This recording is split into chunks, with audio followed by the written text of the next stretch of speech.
है? हर वक्त तेरी बीवी। अच्छा कभी कभी बीवियों का मैटर ये कि मेरे नंबर कम ना हो जाएं, मैं नहीं दब जाऊं, वो भी अपनी चढ़त बनाए रहती है और ये भी अपनी बढ़त बनाए रहता है। बढ़त और चढ़त के चक्कर में औलाद बेकार हो गई। हाँ, आपस में नरमी के साथ बोला करो, नरमी के साथ। बीवी का भी अदब करो, और बीवी के लिए शोहर का अदब तो है ही, मगर शोहर को भी चाहिए वो बीवी को अदब से बोले, बीवी है कोई खादमा नहीं है। सही बात है। बात समझ रहे कि नहीं समझ रहे? बीवी है कोई जलील चीज नहीं है, बुरी चीज नहीं है। बीवी की इज्जत करना मेरे नबी ने सिखाया, कोई नाजायज नहीं है।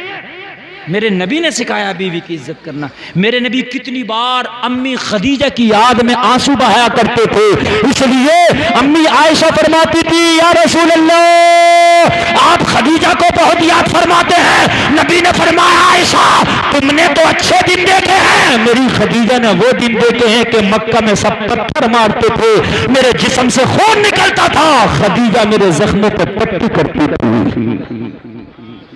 खदीजा ने मेरे वो दिन देखे हैं जब पूरा मक्का मेरी बगावत में उतर आया था, तो खदीजा ने अपने पूरे माल की कुर्बानी दे के और मेरी ढाल बन गई थी। हाय सुभान अल्लाह। ओ मेरे भाइयों, जब मियाँ बीवी में आपस में मोहब्बतें होंगी और अदब से बोलेंगे तो पैदा होने वाले बच्चे भी अपने वालिदैन को अदब से बोलेंगे। बेशक बात है कि नहीं? ये गौसे आजम का पैगाम है। घरों के अंदर माहौल अच्छे करो यार। बाहर तो बहुत अच्छे कपड़े पहन के दिखा दिए, मगर घर के अंदर डंगा डंग चल रही है, घुर्रा घुर्री कैड़ा कैड़ी। हाँ, दूसरे भाई के सब बात करने तैयार नहीं है। भैये से बात किए हुए 3-3 साल हो गए, और बहन से तो बोलता ही नहीं। क्या बात हो गई भाई? बस हो गई मौलाना, पूछो मत। अरे तेरी बहन ने तेरा क्या बिगाड़ लिया यार, क्या हो गई पूछो मत। बहन बड़ी कमजोर गर्दन है बेचारी। भाई तो ये नहीं बोल रहा चल मत बोल, क्या कर लेगा, लेकिन बहन बहुत कमजोर गर्दन है, क्या कर लेगी। और मेरे भाइयों कान खोल के सुनो, ये बहन की शादी होके भी अगर ये अपनी ससुराल में चली जाया करे ना, तो खुदा की कसम इनसे मुंह ना मोड़ा करो। इनसे अगर मुंह मोड़ोगे तो तेरे माँ बाप मर भी गए तो कब्र में उन्हें तकलीफ होगी। बेशक ना मोड़ा करो इनसे। अपने घरों में प्यार बांटो, अपने घरों में बहन हो उसे प्यार से बात करो, भाई हो उसे प्यार से बात करो। अच्छा इधर से आवाज नहीं आनी चाहिए, खामोश रहे बिल्कुल। मेरे भाई घर के अंदर हो, कितना भी गुस्सा हो लेकिन जब्त करके प्यार से बोलो, आवाज नीची करके बोलो। बाहर जाएगा तो बड़े फंदे लगाएगा अपनी बोली में, अपनी गुफ्तगू में, एक्चुअली फैक्चुअली ऐसा, एक्सक्यूज मी ये वो। और घर जाते ही तुम देखो असली चेहरा आ जाता है। घर जाते ही देखो आप ऐसी ठाड़ बोली बोलेगा, ऐसी बिल्कुल देहाती बोलेगा।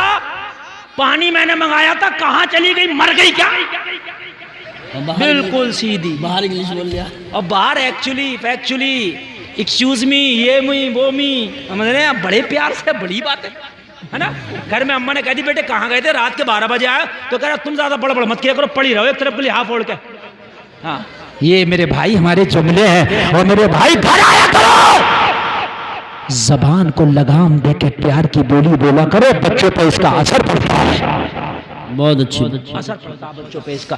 जिस घर के बड़े नरम आवाज में बोलते हैं, उस घर के बच्चे भी नरम आवाज के साथ बोलते हैं। और जब बच्चे तुम्हारे बोलना अच्छे सीख जाएंगे तो इनकी जवानी अच्छी हो जाएगी। सुभान अल्लाह, सुभान जरा बोलो ना सुभान अल्लाह। मैं अर्ज कर रहा था कि हमारे अंदर दिखावे इतने आ गए कि लोगों अगर जरा सा भी काम है तो दिखाना पहले। अभी सर्दियों में कंबल बांटेंगे, तुम देखना, नेता लोग भी बांटेंगे और अमीर लोग भी बांटेंगे। चाहे सर्दी में मर जाए, जब तक कंबल नहीं देंगे गरीब को, जब तक कैमरे वाला आकर फोटो ना खींच ले। हाँ, सही बात। क्योंकि सुबह को अखबार में भी आना, ये नहीं दिख रहे इस गरीब को जरूरत है, रात को कंबल की जरूरत है, इस रात को देना नहीं, दिन में 10 बजे ही मिलेंगे। कैमरे वाला मीडिया वाला आएगा, 10 बजे जरूरत नहीं, नेताजी रात को जरूरत थी। मगर इससे मतलब नहीं है कि दिन हो के रात हो, है ना। हाय हाय, गौर कीजिए मेरे भाई। लोगों, नबी का एक सहाबी है, नाम है हजरत अबू बकर, कह दो सुभान अल्लाह। लोगों, अबू बकर कौन है जिनके बारे में नबी फरमाते अबू बकर की एक नेकी आसमान के सितारों के बराबर है। वो यारे गार है, यारे मजार आयशा का बाबा है। सुभान अल्लाह। सबसे पहले कलमा पढ़ने वाला बड़े लोगों में अगर कोई है तो वो है अबू बकर। कह दे सुभान अल्लाह। मुसलमानों का खलीफा है, सबसे पहला खलीफा मुसलमानों का कौन है? अबू बकर। कौन है? अबू हजरत अबू 2.5 साल खलीफा रहे हजरत अबू बकर। कितने साल? जोर से बोलो, अरे जोर से और बोलो। तुम्हें ये तो पता महेंद्र सिंह धोनी कितने दिनों कप्तान रहा, सौरभ गांगुली कितने दिन कैप्टन रहा। अगर ये बात पूछ लिया जाए कि हजरत उमर कितने दिन खलीफा रहे तो ये फिर बगले झांकते हो। इसलिए जलसों में सुना के जाया करो और अच्छे से याद करके जाया करो। सबसे पहले खलीफा का पीरियड कितने साल रहा? 2.5 साल। हजरत अबू बकर खलीफतुल मुस्लिमीन अमीरुल मोमिनीन है। खलीफा जो होता है लोगों उसकी हैसियत बादशाह राजा महाराजा से भी ज्यादा होती है। बेशक बेशक। समझ रहे हैं आप? एक खलीफा की हुकूमत कई दुनिया के मुल्कों पर रही। हजरत अबू बकर मुसलमानों के खलीफा है। लोगों जरा गौर करो, हजरत अबू बकर के खिलाफत के जमाने में हजरत अबू बकर के खिलाफत के ऑफिस में एक रजिस्टर था जी। क्या था? रजिस्टर था। चाय को आप मत देखना, आप मुझे देखना, इसलिए कि आप अगर चाय के चक्कर में पड़े तो बात समझ में नहीं आएगी। रजिस्टर में मदीने के सारे गरीब लोगों के नाम लिखे थे। क्या बात है। जितने भी गरीब लोग थे सबके नाम लिखे थे उसमें। और नाम इसलिए लिखे थे कि मदीने के जो अमीर है ना वो एक गरीब का खर्चा अपने जिम्मे ले लें। क्या कहने, क्या ये सुनाने की बात है। वाह वाह वाह। अगर अल्लाह आपको पैसा दे तो किसी गरीब का खर्चा भी ले लो, चर्चे के साथ नहीं, बगैर चर्चे के लेना। क्या कहने, खामोशी से बस तुम उस गरीब का खर्चा उठाओ, तू जाने तेरा मौला जाने। अगर 2,000 रुपये महीना किसी गरीब फैमिली को 3,000 रुपये महीना तुमने दे भी दिया, अगर तुम्हारी इनकम 10-5 हज़ार रुपये रोज की है तो तुम्हारा कुछ नहीं बिगड़ेगा, ये तुम्हारे लिए बख्शिश का जरिया हो जाएगा, है ना। मगर हमारे पास पैसे आते हैं तो पता हम क्या करते हैं? किसी गरीब का अगर 2-4 बीसे ज़मीन है हमारे बड़े खेत के बराबर में तो करें ला इसके भी पैसे बता, कहाँ परेशान हो गए तू। बात है क्या नहीं है? ऐसी बात। अगर हमारे बहुत बड़े घर के सामने बहुत बड़ा बंगला है, किसी की छोटी सी झोंपड़ी है ना तो करें कहाँ परेशान हो रहा, मेरी कार खड़ी करने का गैरेज ही बन जाएगा, ला इसके भी पैसे बता। ये करते हैं हम।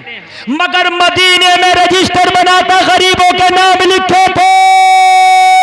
मदीने के अमीरों के लिए हुक्म था कि तुम इस रजिस्टर में से एक गरीब को चुन लो और उसका खर्चा अपने जिम्मे ले लो ताकि गरीबों के दिन अच्छे से गुजर जाएं। क्या कहना।